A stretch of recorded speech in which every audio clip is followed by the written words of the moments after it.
Alors l'Institut Curie est un leader dans l'écosystème de l'innovation en recherche et en soins contre le cancer, avec 3500 personnes sur 3 sites en Île-de-France. Au niveau de la recherche, nous avons des spécificités assez larges, puisque nous travaillons à la fois sur de la biologie du cancer, mais également de l'immuno-oncologie, de l'oncopédiatrie, de la chimie, de la microfluidique, de la bioinformatique, donc un spectre assez varié. Au niveau clinique, l'Institut Curie traite tous les cancers, y compris les plus rares, avec des forces reconnues sur le cancer du sein, sur les cancers pédiatriques, sur les cancers ORL, mais également des cancers rares comme les sarcomes ou le mélanome uvéal, et plus récemment avec des partenariats sur les cancers du poumon et l'urologie. Et également, nous avons un département de recherche translationnelle qui permet de faire le lien entre ces deux mondes. La valeur ajoutée de l'Institut Curie, c'est bien sûr 110 ans d'histoire, puisque nous avons été créés par Marie Curie, mais c'est également un projet d'entreprise ambitieux qu'on appelle MC21 pour Marie Curie dans le XXIe siècle, qui vise à capitaliser sur cette histoire et sur ses forces, et à en développer et à se projeter dans la recherche contre le cancer telle qu'elle est aujourd'hui, avec l'ambition de devenir un des centres de lutte contre le cancer majeur au niveau international, un Comprehensive Cancer Center. Alors, les orientations futures de l'Institut Curie sont de développer les synergies entre le travail qui est fait au centre de recherche et le travail qui est fait dans l'ensemble hospitalier. Et dans le cadre du projet d'entreprise MC21, nous avons défini un programme médico-scientifique avec 10 priorités. Parmi ces priorités, 3 méritent d'être mentionnées. L'immuno-oncologie et l'oncopédiatrie, pour lesquels 2 centres intégrés viennent d'être mis sur pied, et également les data, pour lesquels une direction vient d'être créée.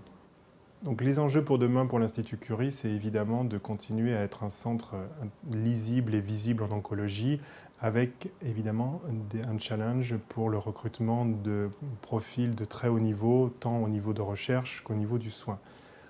Au niveau du transfert de technologie, nous avons l'ambition de devenir une référence dans ce domaine, ce qui viendrait compléter la position de leader du centre de recherche et de l'hôpital, avec 2 priorités sur l'enjeu de détection et de maturation des innovations et un enjeu d'accompagner l'émergence de start-up, de spin-off issus de nos technologies. Et un dernier enjeu, c'est l'enjeu de travailler en réseau. Aujourd'hui, la recherche et le soin ne peuvent pas se concevoir uniquement dans une logique fermée. Il faut de l'ouverture, il faut du décloisonnement, à la fois en interne et avec nos partenaires. Aujourd'hui, l'Institut Curie interagit déjà beaucoup avec les industries de santé.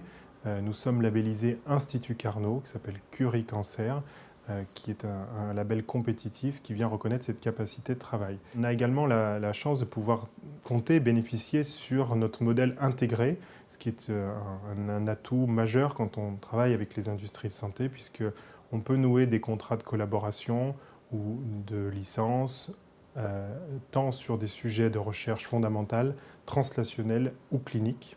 Nos souhaits pour demain, c'est bien évidemment de continuer dans cette approche-là et quelque part de faire des émules, puisqu'aujourd'hui nous sommes assez rares en France à avoir un véritable mandat de valorisation accordé par nos co-tutelles et qui permet cette réactivité nécessaire dans un monde qui est particulièrement dynamique.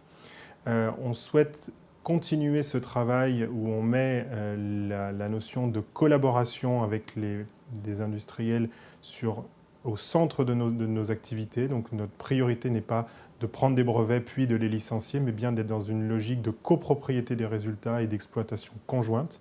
Et enfin, pour finir, une dernière approche qui est très importante, c'est de la capacité de travailler en réseau, et des partenaires comme l'ARIS sont des partenaires très importants, ce qui nous permettent d'aller discuter avec des industriels, d'avoir accès également à des centres de R&D qui ne se trouvent pas toujours en France.